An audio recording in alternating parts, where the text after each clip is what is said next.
We love our beer. We do. More than ever, it seems. So Robin LeBlanc is here. She is a beer expert, and we are thrilled to have you back on the set of Daytime. Great to be back. Yeah, so you've actually got a whole website and everything. People come to you for advice on beer, right? Yeah, my website is thethirstywench.com. Just talk about beer, and that's pretty much it. How did you personally develop your love of beer? Oh, well, it all started, originally I was into wine, loved it, but then I tried an Abbey beer from Belgium, and ever since then, it turned into visiting, craft beer bars and just getting more into it, learning about the process, and it just slowly became a passion. And now you've got that palate that recognizes all those subtle differences, right? Yes, and it's wonderful. Okay. Tell us what you've brought today. Okay, well, one of the things I love about the holiday season is the holiday gift packs that breweries give out, or sell, I should say. Don't give them out. But first off, we got Bose Brewing Company, the Best of Bose.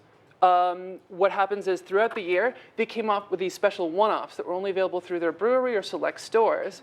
And then they reached out to their fans where they would pick the best ones that they had, and it was the 4 best ones. This is it. And how many how many were actually released? Oh, so that's 4 of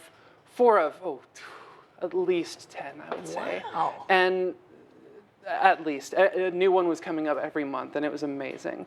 But these are the 4 best as voted by the fans, and it's amazing. It prices at about $24 at LCBO. For all those 4. For all these 4, and they're nice giant. Well, yeah. I mean, obviously that's bigger than a traditional beer bottle. So oh, yes. You could get how many drinks out of one bottle? Oh, you could probably get about two pint glasses full. At least, yeah. So that's what a great gift for a beer lover in your family. Yeah, and actually they've got fun beers like the Matt Sleepy Time Belgian Stout. Okay. That would be the Belgian Pale Ale. I think that one is the Screamin' Beaver Double IPA, and Patio Saison, which came out over the summer, and it was a beautiful, refreshing, crisp drink.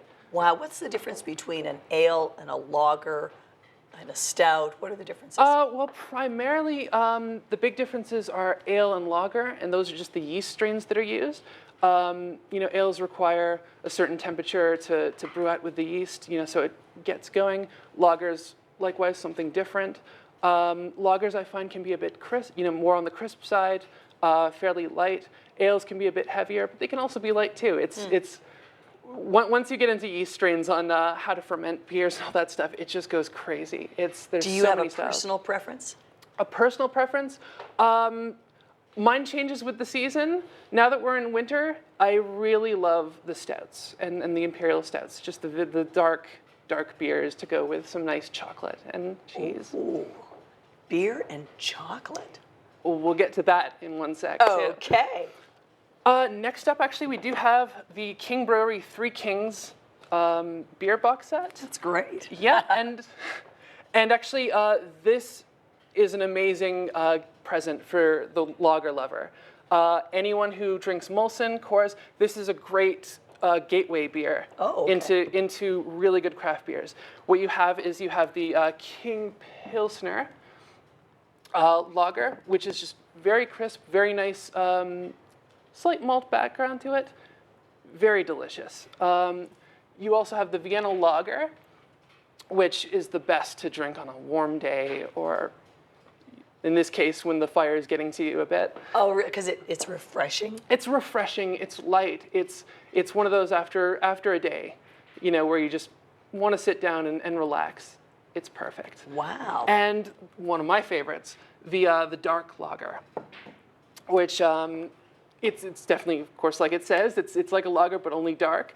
Nice and crisp, like you would expect with the lagers, but with a really nice malty finish that just sort of warms the bones a bit. And you say this is a good gateway. So if someone likes the regular beer, but wants to take it to the next level, this might be too big a jump? This might be too big a jump. Okay. It's good to be adventurous with this one. That's why I love this set. This would be the perfect just entrance, entry level. Okay. Taking it to a new level. And the great thing about it too is it does come with a wonderful glass. Now, what is the key to beer pouring and getting just the right amount of head? How do you do that? Oh, well, there are several ways to do it. In fact, I'll just open one up, I think, and show you. All right. But it's all just a matter of timing. Timing? With it, yeah. Timing, and you don't want to just, dunk it, and otherwise it'll go pouring everywhere. So you just want something nice, get it in a nice angle, and just pour it gently. Ooh, and then that's good job. Holy moly. And then just bit by bit,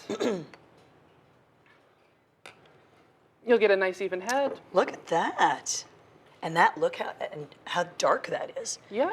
More B vitamins, they say, in the dark beers. Oh, definitely. May I try that? You may, yes. Okay.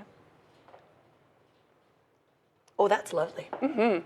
Oh, that's really nice. Oh, it's very delicious. It goes well with chocolates. It goes well with much. With chocolate. It's funny to think of beer and chocolate. Now, what is this Bare Naked Ladies Imperial Chocolate Stout? What is that? That is actually one of my favorites from this year. Flying Monkeys Brewery out of Barrie reached out to the Bare Naked Ladies to do a collaboration beer. Love that. Oh, it was wonderful, and they came in it wasn't just a phone-in job where they just said, okay, put our name on it. They visited the brewery for brewing. Kevin Hearn, one of the members, actually designed the box. Oh, yeah. And it's all meant to sort of tie in with the Symphony Bare Naked tour that's hitting the country. How does it taste, though? Oh, well, it's an imperial chocolate stout. It was aged with organic raw Ecuadorian cocoa nibs. And it's something to be believed. It is like a chocolate cake. Oh, only you're in going to liquid open form. that? We're opening it. It's specially chilled. So the Bare Naked Ladies have their own beer now. I love that. If you could smell the chocolate cake already. Holy moly, can you ever? Oh, yes. And this is not a beer that you can just quaff. You need just small samples of it. That's amazing. Mm-hmm. That is amazing. Yeah, and it's definitely, for me, a dessert beer. It goes well with raspberries, or even just get a bowl of ice cream and just pour it on, and it's delicious. Okay, we're going to take a break, and then we're going to come back, and you're going to tell us about at least one more, right? Yeah.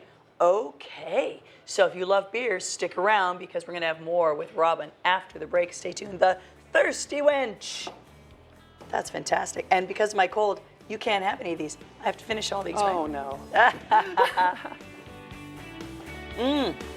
That's amazing. That does smell like a chocolate. It's the best.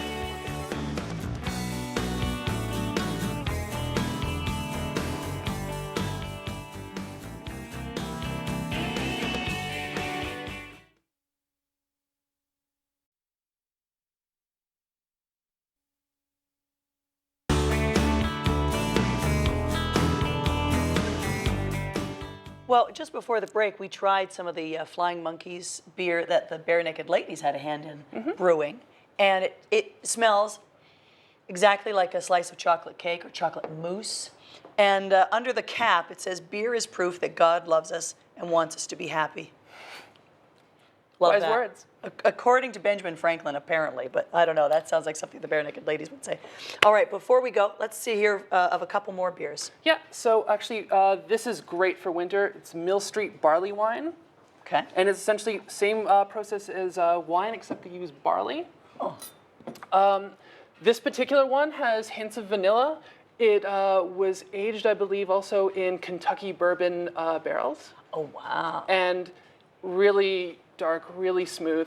And the best thing I love about this is it can be aged. Just put it in the basement for several years and just forget about it, and it gets better with time. Oh, nice. And then, one last one? One last one. This is if you can find it, because it's very rare now. But it's supposedly one of the most rarest beers in the world. And West Vlartren 12. Yeah. West, what? How do you say that? West Vlartren Okay. 12.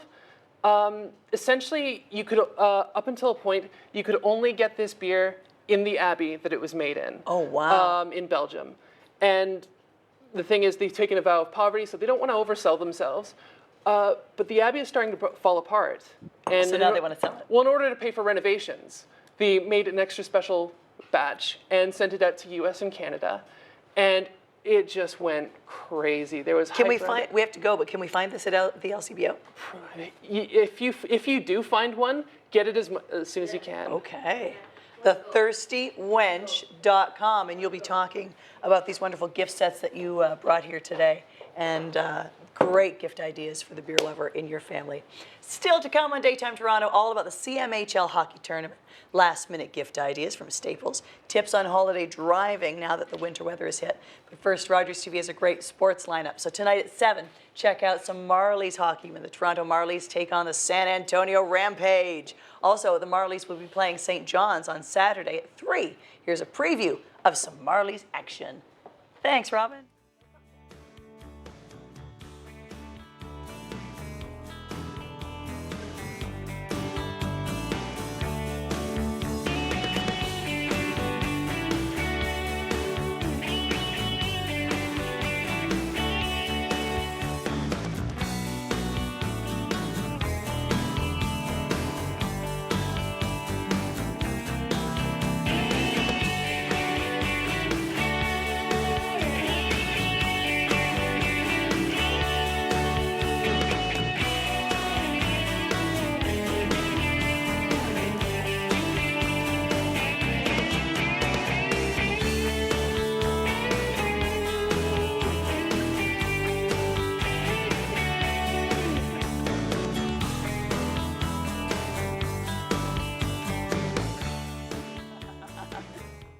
All right, we have a very exciting thing that we're going to be showing here on Rogers TV. It's all about the CMHL, which is the Canadian Multicultural Hockey League. And Stan Popolkas is here. He's the founder, plus a forward from the Japanese Typhoon women's division team, Cass Kobayashi. Good to have you both here. Well, thank you for having us. So the Canadian Multicultural Hockey League, what is it? It started off in 1981 when I first became the isolation director of the Canadian Italian Hockey League that used to be broadcast on CFMT, which is now Omni. And I thought it was a great idea. But the problem is that the teams that were playing, it was all Italian, and they were addressed by their regions of Puglia, Sicilia, Calabria. And I didn't know if it was Canadian enough. So I went to the organizer at the time. It was Louis Ginetta. And I said, Louis, why don't we take the best players of this Italian league and take the best players of the other communities and create an all-star kind of league that people could follow? And he kind of looked at me and huffed, I have enough problems with the Italians. You want me to go with all these other places? So it kind of died from there. But, you know, seeing how has it progressed, you know, that the cultures and everything else, I thought the timing was really good. So we really put an effort. In 2005, we launched this. The idea is to help promote hockey to those new immigrants who don't quite understand, to get their kids involved into hockey, to have kids, to have role models for kids, someone like a Japanese, a Korean, a Chinese, a South Asian, Punjabi, that they can see, you know what, they can play hockey, so can we. Why not? And Cass, here you are, a mother of 4. Yes. Playing elite level hockey. So tell me how you got involved with the Japanese team.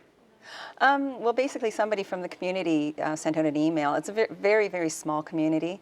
Just finding out, you know, if anybody was interested in playing with this team. So we went out, and it's just been a great experience. I mean, being such a small community and going to school and growing up and meeting very few other Japanese Canadians. We had all of these women in one spot, and everybody loved hockey. And I mean, it was really, I would say, life-changing for us. I can only speak for our team. How old were you when you started playing? Well, I started playing ringette when I was about 6 or 7. Played that for about 20 years, and then I switched over to hockey about 20 years ago. So in total, you know, it's been 40 years. I can't really imagine a time where I won't be on the ice playing some sort of sport. So Right just love it, yeah. So we got the Japanese team. Tell me about some of the other teams. We have a total of about 21 different communities involved. We have a Punjabi team in the men's, we have Macedonian, we have Italian, Korean. We have almost a lot of them. We're still trying to build it, but as you look at it, they're not your traditional hockey power countries that you talk about. Like, we don't have a Finnish team, a Swedish team, a Czech team. You know, it's all about Canadians playing against Canadians as Canadians. So we're not looking for, and these players in this tournament is not about representing a country, it's about culture and heritage. Do the various cultures, do the personalities of those cultures come through in the teams? Are there differences there? Yeah, you know, it's not the first time I've been asked this question, and for the most part, yes, but you can't just paint with everyone with the same brush. But saying that, you know, there is certain stereotypes that even their own cultures kind of make that. Like the Japanese are very disciplined. You know, the Europeans are a little more emotional. At one of the press conferences that we had, you know, we kind of announced that this tournament is not for drinking or for fighting, right? You know, we're really going to be against that kind of stuff. And the Irish general manager piped up and says, you know, if you can't fight and you can't drink, then what the Irish are here for, right? You have the women's and the men's teams. It's great. Correct. Yep. Tell me about the tournament. So it takes place at Chesswood Arena. You know, it's from December 27th to the 30th. It's 4 days. The first 2 days are all the preliminaries, and then the last 2 days are the elimination round to get to the final. The one thing that we've been trying to push, this is not a men's league tournament. This is an event. Right. Right? We're the only event that actually has all these nationalities together under one house playing as Canadians. Love it. And we're going to be able to watch it on Rogers. Correct. Now, you brought something with you. I don't want to run out of time. We did.